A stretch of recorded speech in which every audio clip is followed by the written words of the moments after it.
அனைவருக்கும் வணக்கம். சட்டம் அறிவோம் நிகழ்ச்சியில் உங்களை சந்திப்பதில் பெருமகிழ்ச்சி கொள்கிறேன். வறுமை ஒழிப்பில் நீதிமன்றங்களின் பங்கு என்பது குறித்து இன்றைய தினம் நாம் பார்க்க இருக்கிறோம். பொதுவாக மக்கள் நல திட்டங்கள் அனைத்தும் அரசால் கொண்டு வரப்பட்டது என்று மக்கள் நினைத்து கொண்டிருப்பார்கள். ஆனால் உண்மையிலேயே அந்த திட்டங்கள் அனைத்தும் வருவதற்கு முழுமுதற் காரணமாக இருப்பது நம்முடைய இந்திய உச்சநீதிமன்றம். உச்சநீதிமன்றம் பல்வேறு சிந்தனைகளையும் யோசனைகளையும் முன்வைத்துதான் இன்றைக்கு பல்வேறு வறுமை ஒழிப்பு திட்டங்கள் சட்டங்களாக வந்திருக்கிறது.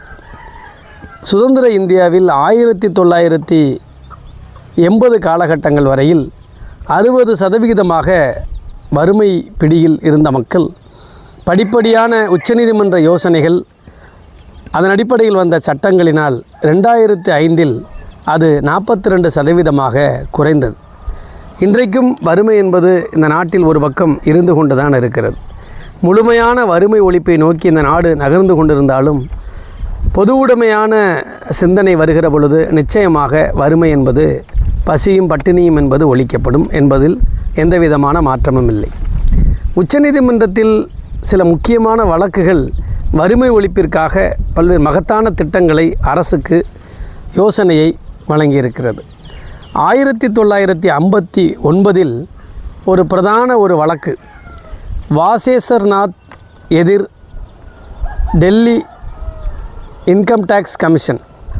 இந்த வழக்கில் வாழக்கூடிய உரிமை, அரசியலமைப்பின்பால் ஒரு நாட்டின் குடிமகனுக்கு வாழும் உரிமை இருக்கிற பொழுது வாழ்வாதார உரிமை ஏன் இல்லை? வறுமையை ஒழிப்பதற்கான மிகப்பெரிய திட்டங்களை ஏன் அரசு கொண்டு வரவில்லை என்கின்ற மிகப்பெரிய ஒரு விவாதம் நடந்தது. அதேபோல் 1986இல் ஓல்கா டெல்லிஸ் எதிர் மும்பை மாநில முனிசிபல் கார்ப்பரேஷன். இந்த வழக்கில் உச்சநீதிமன்றம் ஒரு கடுமையான வார்த்தைகளை பிரயோகப்படுத்தியது. வாழக்கூடிய உரிமை இருக்கிற நாட்டில் வாழ்வாதாரத்திற்கான உரிமையை ஏன் அரசியலமைப்பின் அடிப்படை உரிமைகளில் சேர்க்கவில்லை? அது மட்டுமில்லாமல் ஒரு மனிதனை அழிக்க வேண்டும் என்று சொன்னால் அவனுடைய வாழ்வாதாரத்தை அழித்து விட்டால் அவன் தானாகவே மாண்டு விடுவான் என்கின்ற ஒரு மறைமுகமான செய்தியை வெளிப்படையாக உச்சநீதிமன்றம் விவாதித்திருக்கிறது. இதன் அடிப்படையில் நாம் பார்க்கிற பொழுது வறுமை, பசி, பட்டினி என்கின்ற மிகப்பெரிய ஒரு கொடுமைகள் இந்த நாட்டில் தொடர்ந்து நடந்து கொண்டிருந்திருக்கிறது. இதை முறியடிப்பதற்கான வளம் இந்த நாட்டில் இல்லையா என்கின்றதையும் உச்சநீதிமன்றம் ஆய்ந்திருக்கிறது. உண்மையிலே இங்கே வளமும் இருக்கிறது, தகுதியும் இருக்கிறது. ஆனால் ஆட்சியாளருக்குத்தான் மனசு இல்லை என்று அந்த விவாதத்திலே உச்சநீதிமன்றம் தெளிவாக தன்னுடைய கருத்தை பதிவு செய்திருக்கிறது. ஆக ஆட்சியாளர்கள், ஆட்சி கட்டிலே இருப்பவர்கள் சரியான திட்டங்களை கொண்டு சென்றால், திட்டமிட்டால், மனது வைத்தால் பல்வேறு மாநிலங்கள் மட்டுமல்ல, இந்தியாவில் அனைத்து மாநிலங்களும் வறுமையை ஒழிக்க முடியும். அந்த வகையில் பிரதானமான திட்டங்களை கொண்டு வருவதற்கு முழு முதலாக இந்த 2 வழக்குகளும் இருந்தன. அதேபோல் 1996 காலகட்டம், 2016 காலகட்டம், 2019 காலகட்டம் என்று பல்வேறு காலகட்டங்களில் பல்வேறு முக்கியமான தீர்ப்புகள், உச்சநீதிமன்ற விவாதங்கள் அந்த வறுமை ஒழிப்பிற்கு பல வகைகளில் உதவியாக இருந்திருக்கின்றன.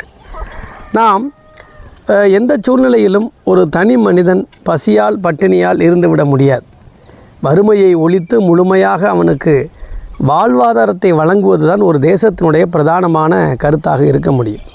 அந்த வகையில்தான் இன்றைக்கு நம்முடைய நாட்டில் 100 நாள் வேலைவாய்ப்பு திட்டம், குழந்தை தொழிலாளர் ஒழிப்பு திட்டம், தெருவோர வியாபாரிகளுக்கு ஸ்ட்ரீட் வெண்டார் ஆக்ட், அதாவது தெருவோர வியாபாரிகளுக்கு, சாலையோர வியாபாரிகளுக்கான பாதுகாப்பு சட்டம், அதேபோல் பிச்சை எடுப்பவர்கள் மறுவாழ்வு திட்டம், முதியோர்களுக்கான உதவி திட்டம், உஜ்வாலா திட்டம், அதாவது எரிவாயு அடுப்பு கரிகளில் விறகு அடுப்புகளை பயன்படுத்திய பெண்களுக்கு எரிவாயு வழங்கக்கூடிய திட்டம், கழிப்பறை வழங்கக்கூடிய திட்டம், விவசாயிகளுக்கு விவசாயம் சார்ந்த காப்பீடு தொகை வழங்கக்கூடிய திட்டங்கள், பிச்சைக்காரர்கள் மறுவாழ்வு திட்டம், பெண்களுக்கான ஊக்கத்தொகை வழங்கக்கூடிய திட்டம், குழந்தைகளுக்கு சத்துணவு கொடுக்கக்கூடிய திட்டம், இப்படி எல்லாமே அடிப்படை கல்வி வழங்கக்கூடிய திட்டமாக இருக்கட்டும், இலவச கல்வி, கட்டாய கல்வி வழங்கக்கூடிய திட்டமாக இருக்கட்டும், இது அனைத்து யோஜனாக்களும் உச்சநீதிமன்றத்தினுடைய யோசனையில், உச்சநீதிமன்றத்தினுடைய பார்வையில், உச்சநீதிமன்றத்தில் நடைபெற்ற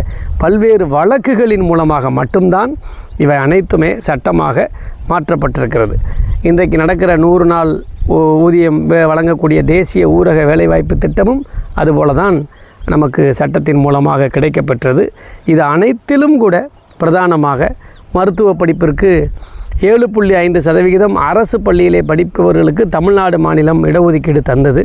இதனை எதிர்த்து உயர்நீதிமன்றத்திலே போகிற பொழுது சென்னை உயர்நீதிமன்றம் இதனை தடை செய்ய மறுத்தது. இது அனைத்துமே நீதிமன்றங்களின் பார்வையில்தான் ஏழை எளிய அடுத்தெட்டு சாமானிய மக்களுக்கான அந்த பசியை நீக்கக்கூடிய, பட்டினியை நீக்கக்கூடிய, வறுமையை ஒழிக்கக்கூடிய திட்டங்கள் உருவாவதற்கான ஒரு மிகப்பெரிய ஒரு உந்துதலாக நீதிமன்றங்கள் இருந்திருக்கின்றன, உச்சநீதிமன்றங்கள் இருந்திருக்கின்றன என்பதை நாம் இந்த நேரத்திலே நாம் நினைத்து பார்க்க வேண்டும். 1959 துவங்கி இன்று வரையிலும் தொடர்ந்து நடக்கக்கூடிய பல்வேறு வழக்குகள், அதேபோல் ஏழை எளியவர்களுக்கான இலவச சட்ட உதவி திட்டம் 1987 வந்தது.